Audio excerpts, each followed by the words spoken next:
jumpa ovum. Bentukannya begini Bu, nah ini kecil sih Bu, cuman diperbesar. Ini dia sel induk nih. Sini sudah ada Nur Muhammad di setiap tubuh manusia. Nanti dia berbelah-belah. Makanya sel induk itu setelah berbelah-belah menjadi sel yang banyak. Ya, banyak. Ini teorinya ya, kita nggak usah hafalin. Cuman saya mau bilang bahwa ini ada landasan ilmiahnya. Ya, next lagi. Jadi ada dokter Korea yang mencoba ngambil sel induk jantung seseorang. Ya, ini jantung orang udah mau rusak, diambil sel induknya. Ya, lewat sumsum tulang belakang. Itu susah banget loh Bu. Nih stem cell dicari mana sel induknya. Baru dimasukin lagi. Bersihin, masukin lagi, ya. Sehingga jantung yang selnya rusak jadi bagus. Nah, yang unik adalah, oke, next lagi. Jadi ada sebuah wawancara di Al Jazeera Channel, dokter Korea yang tadi dipertemukan dokter, ya, dokter Raja Arab yang juga seorang sufi, dan mereka berkesimpulan sel induk itulah Nur Muhammad SAW. Ya, jadi ini bukan kata Aisyah ya Bu, ini penelitian dari dokter-dokter yang juga sufi, ya, dan ternyata ngambil sel induk itu sudah ada sejak zaman Ibnu Sina, Avicenna. Paham ya Bu? Nah terus ternyata di mana sel induk itu kalau kita mau cari? Ada di plasenta bayi. Makanya sekarang ada budaya plasenta disimpan untuk dijaga stem selnya. Besok-besok yang punya plasenta sakit diambil dari situ. Dan gak cuman punya dia saja, omnya, keluarga adeknya, tantenya, dari ayah, dari ibu juga bisa ambil. Apalagi penyakit autoimun, bisa ambil dari situ. Disimpannya di suhu minus 195,6 derajat untuk menjaga kualitasnya. Namun itu berbayar Ibu. Yang paling murah 60 juta sampai 300 jutaan, belum biaya tahunan maintenance-nya. Bisa Bu, namun memang harus ada ikhtiar dananya. Dan juga kalau diambil masukin ke tubuh tuh sakit.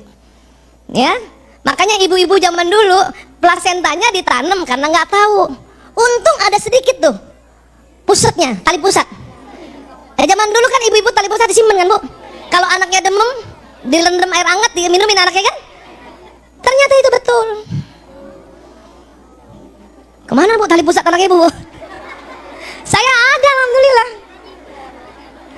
Cuman ilmu ini belum punya dulu.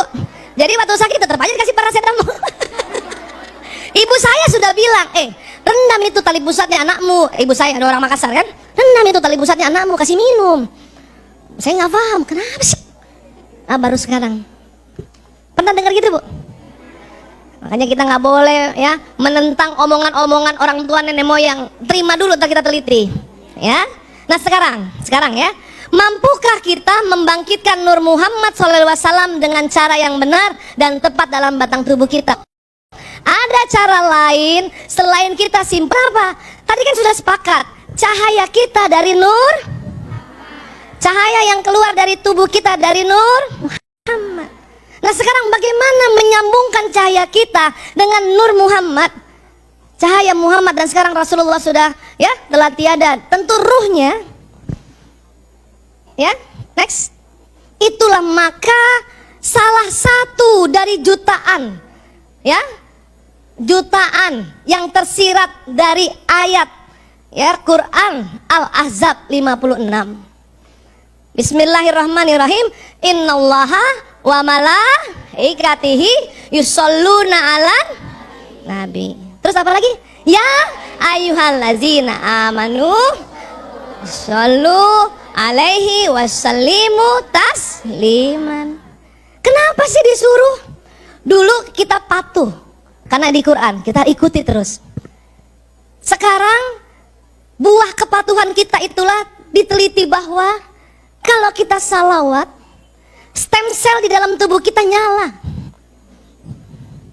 Karena tubuh kita itu dari stem cell. Stem cell itu dari Nur. Maka kalau ibu jantungnya agak sakit, Ya, jangan cepat-cepat minum obat dokter dulu. Langsung Allahumma shalli wa sallim ala sayyidina Muhammad. Allahumma shalli wa sallim. Kenapa harus diulang-ulang? Stem cell agak di dalam tuh, Bu. Ini jantung segede itu di agak dalam. Jadi harus diulang-ulang. Kok bisa sampai di jantung?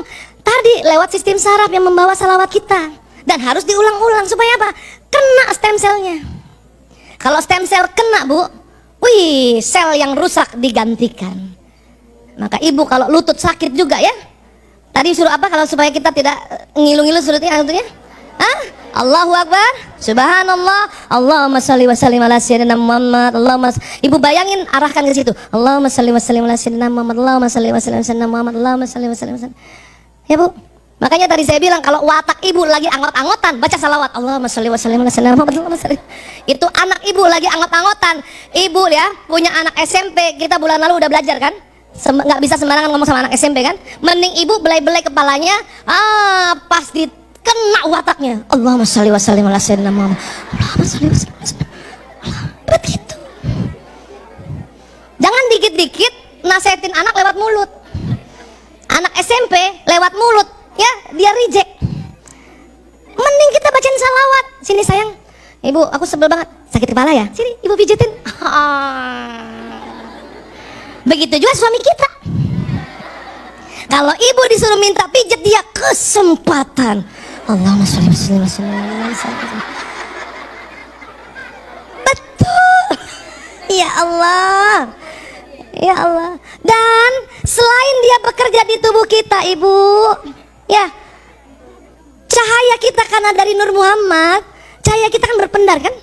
Yang tugasnya membawa doa, membawa niat. Tapi pada saat ibu Allahumma sholli wa sallim ala sayyidina Muhammad, itu sinyal saya jumpa Rasulullah. Ayo kita selawat, Bu. Allahumma sholli wa sallim ala sayyidina Muhammad. Lagi. Allahumma sholli wa sallim ala sayyidina Muhammad. Lagi. Allahumma sholli wa sallim ala sayyidina Muhammad. Ya Allah, ibu, itu stem cell kita semua seneng. Kemudian sinyal kita bawa, ya, salawat kita sampai Rasulullah. Itu makanya Rasulullah kenal kita, Bu. Badan kasar kita dirumil, tapi badan bioplasmi kita jumpa Rasulullah. Nggak mungkin nggak ada sebuah mekanisme yang membuat Rasulullah kenal semua umatnya. Ternyata lewat salawat itu, apa yang datang? Sinyal, ruh, nur. Tadi nih salawat kita, Bu. Rasulullah langsung tahu, oh ini ada Aisyah Dahlan datang, ada Ibu Yantri Iwan datang, ada Bunda Ineke datang. Yang ikut salawat tadi ya, yang tadi diam aja enggak. Paham? Makanya mengapa buka doa dengan salawat?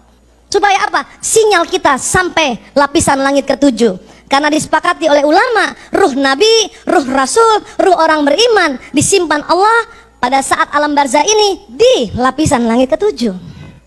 Jadi kalau ibu mau doa, mengapa kita diminta salawat dulu? Allahumma sholli wa sallim ala sayyidina Muhammad.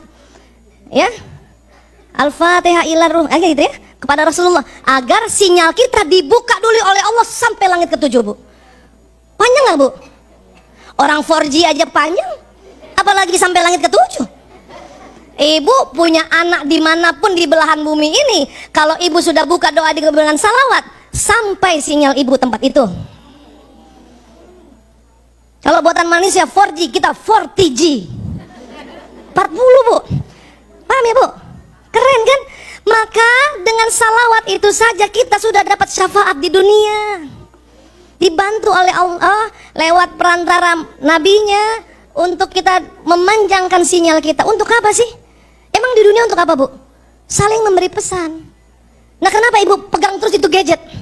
Untuk saling memberi pesan kan? Padahal manusia adalah gadget alam semesta. Kita nggak ada gadget, nggak usah takut, Bu. Kita bayangin aja wajah siapa, bicara sama dia. Sampai, Bu.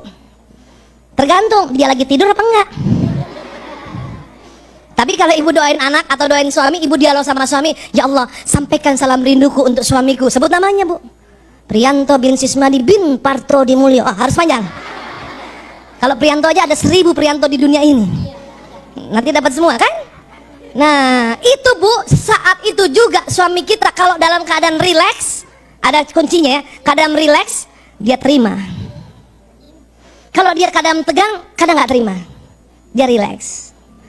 Tapi nggak usah juga sampai rumah, ayah, rasa nggak tadi aku salamkan rindu?